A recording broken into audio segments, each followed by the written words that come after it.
अंकित का एक बार मैं फिर से रुक कर लेती हूं। अंकित, बीजेपी इस मामले में अभी भी सवाल उठा रही है और ऐसी आशंका थी कि वो ये बात कहेगी कि सत्येंद्र जैन का इस्तीफा लेने में इतना समय लग गया 9 महीने बाद। वही आज रविशंकर प्रसाद भी कह रहे हैं।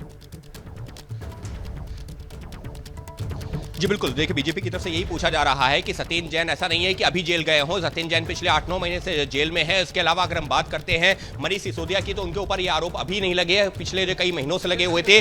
और अब जब उनको गिरफ्तार किया गया है तो अब ये इस्तीफा लिया जा रहा है। तो बीजेपी निश्चित तौर पर इसको अपनी एक जीत के तौर पर जरूर रख रही है कि देखिए, हम शुरुआत से यही कह रहे थे कि भ्रष्टाचारी मंत्री हैं और ये वो पार्टी है जो दूसरों के ऊपर भ्रष्टाचार के आरोप लगाती थी और उनके इस्तीफे मांगती थी और यहां तक कहती थी, ये बीजेपी के मंच से कहा गया कि ये वो पार्टी है जो किसी के ऊपर भी आरोप लगा करके उनका इस्तीफा मांगने लगती थी कि ये तो भ्रष्टाचारी है। और अब जब खुद के मंत्रियों के ऊपर जो है वो जेल जा रहे हैं, भ्रष्टाचार के आरोप लग रहे हैं, वो चुप्पी साधे हुए हैं और उनको बचाने की कोशिश कर रही है। तो ये कैसा दोहरा चरित्र है, क्योंकि आम आदमी पार्टी का जो है जो जिस तरीके से शुरुआत हुई थी वो इसी आधार पर हुई थी कि देखिए, लगातार भ्रष्टाचार के खिलाफ उन्होंने एक मुहिम चलाई थी और जनता के बीच यही कहते हुए गए थे कि हम भ्रष्टाचार के खिलाफ हैं। और अब बीजेपी उसी पर पलटवार कर रही है कि खुद को हमेशा भ्रष्टाचार के खिलाफ बताने वाली पार्टी आज अपने ही मंत्रियों के ऊपर जब जो है ये आरोप लग रहे हैं तो चुप्पी साधे हुए हैं। और मनीष सिसोदिया और सत्येंद्र जैन का भले इस्तीफा हो गया हो, लेकिन बीजेपी का यही कहना है कि आखिर इतनी देर क्यों लगी। यहां तक कि रविशंकर प्रसाद ने तो इशारों में यह भी कह दिया कि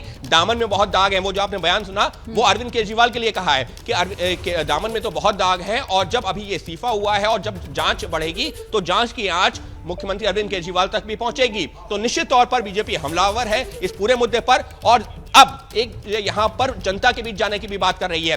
कुछ देर पहले बीजेपी ने एक प्रेस कॉन्फ्रेंस करके यह भी ऐलान कर दिया है कि जिस तरीके से दिल्ली में शराब को जो है परोसा गया, जिस तरीके से जो है युवाओं को जो शराब जो बांटी गई है, इस तरीके से अब जनता के बीच जाकर के उनको अवेयर करेंगे। जी ठीक है अंकित, आप रहिए। लेकिन जिस तरीके से देखिए ये बड़ा डेवलपमेंट है, ये बड़ी खबर हो जाती है दिल्ली की सियासत से जुड़ी हुई। 2 बड़े मंत्री सरकार के, एक सत्येंद्र जैन जिन पर भी भ्रष्टाचार के आरोप लगे, वो 9 महीने पहले ही वो जेल में जिस तरीके से गए, और उसके बाद अब मनीष सिसोदिया जो कि सीबीआई जिन पर एक बड़ा आरोप ये लगा रही थी कि जांच में सहयोग नहीं कर रहे थे, गिरफ्तार किया गया। आज सुप्रीम कोर्ट में भी ये मामला पहुंचा, लेकिन उन्हें कोई राहत वहां से भी नहीं मिली और दोनों मंत्रियों का इस्तीफा ले लिया गया है। अरविंद केजरीवाल ने वो इस्तीफे स्वीकार भी कर लिए हैं दोनों ही मंत्रियों के, और देखना होगा कि अब आगे इस पूरे मामले में और क्या होता है। हमारी नजर लगातार बनी रहेगी। क्या मजबूरी है मेरी, बताइए।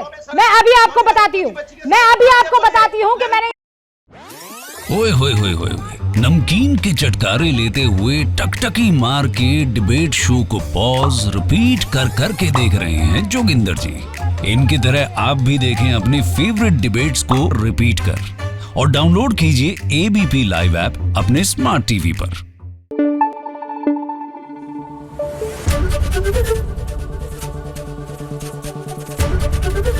एबीपी न्यूज आपको रखे आगे।